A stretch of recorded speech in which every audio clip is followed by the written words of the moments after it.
Hey guys, it's me Matthew and welcome to writersblockbrewing.com. This is episode 13 of my beer story.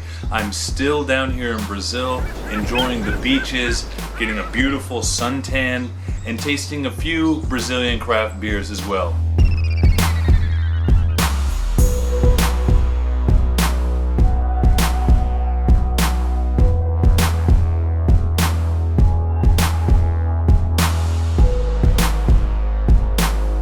Well, maybe more than a few.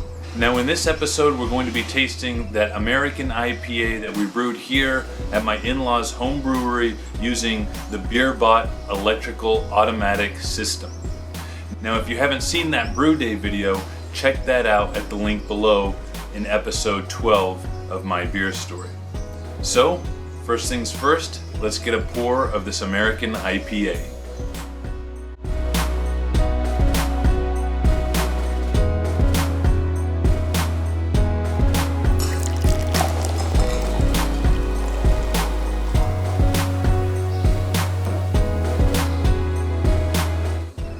Now as you can see here, it's got a nice dark deep golden color to it, pearl white foam, very heavy foam.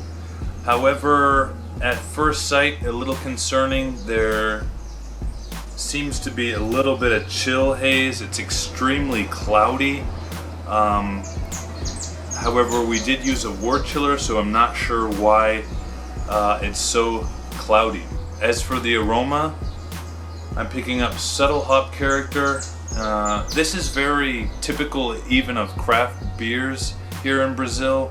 There is not very much hop aroma on their IPAs. I think that has something to do with the hops, but I'll get into that later in the video. Let's taste this beer right now.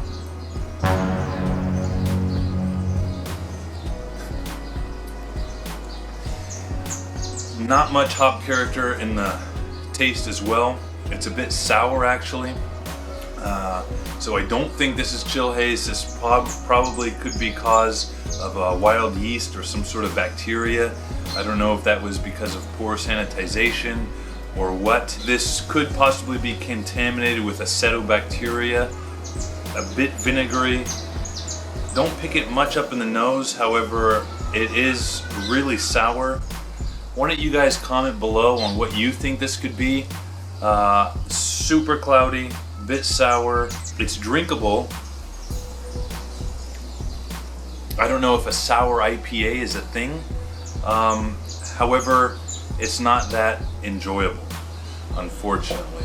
But I don't want to dwell on this beer. I'd like to now talk about IPAs in general here in Brazil. And that is, as I was saying before, it's very difficult to pick up any hop aroma, heavy hop forward aroma in the taste as well. The bitterness is there, yes, but there is not much, as I said, hop aroma or flavor. Now I've been pondering this simple fact. I've been asking a lot of home brewers, commercial brewers, craft beer enthusiasts, and for the simple fact that hops aren't cultivated here in Brazil, they need to be imported from the United States, Europe, Australia, other parts of the world. This causes them to be quite expensive. Now also due to the fact that there's a hop shortage based on the explosion of craft beers around the world, perhaps in these particular countries that export hops to Brazil, they already have contracts set up with bigger, larger breweries, and therefore the better hops or the fresher hops are allocated to those breweries, and so therefore the hops that are shipped down here are maybe a few years older and therefore have perhaps lost some of their aroma and flavor, and that's why it's hard to find a really fresh hopped beer here. Now this hop situation gives Brazil an interesting approach at their craft beers in creating a unique stamp on the identity of Brazilian craft beers. They don't need to follow this hop trend, hop forward trend that we're seeing in the west coast of the United States so much recently. Now brewers here can turn to unique ingredients native to Brazil that aren't easily found in other parts of the world.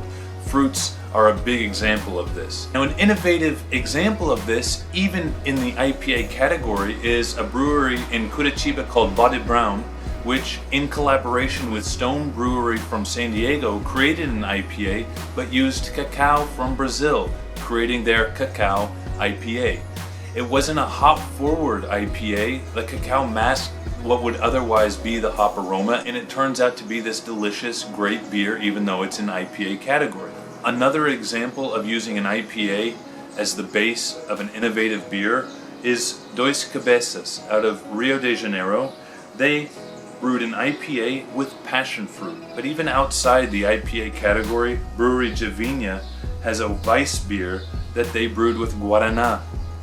Also, there's Três Cariocas out of Rio de Janeiro who have a Belgian Saison using mango and vanilla. These are all great examples, and there's many, many more of which you can find here in Brazil using native, unique ingredients. Check out my Instagram page for a lot of the beers that I've been drinking down here with these types of ingredients. Now that's going to do it for this episode of My Beer Story. Check out episode 14 of My Beer Story. I've been invited to a microbrewery called Zeit here in Joinville, Santa Catarina. It's brand new. I've been invited to brew with the beer master himself. It's going to be my first time brewing in a commercial brewery. I'm looking very much forward to it, so please check that out. Also, subscribe to my channel, comment down below again why you think this IPA turned out cloudy and a bit sour. Tell me any Brazilian beers that you like using unique native Brazil ingredients down in the comment section below. Like my videos, again subscribe, don't forget the bottle cap magnet contest, and above all, thanks for watching and cheers. Thanks again for watching, guys. Please subscribe to my YouTube channel, show your support by liking and commenting on my videos. Also, check out my blog, writersblockbrewing.com, for a whole lot more content. I'm also on social media. Thanks for watching and cheers.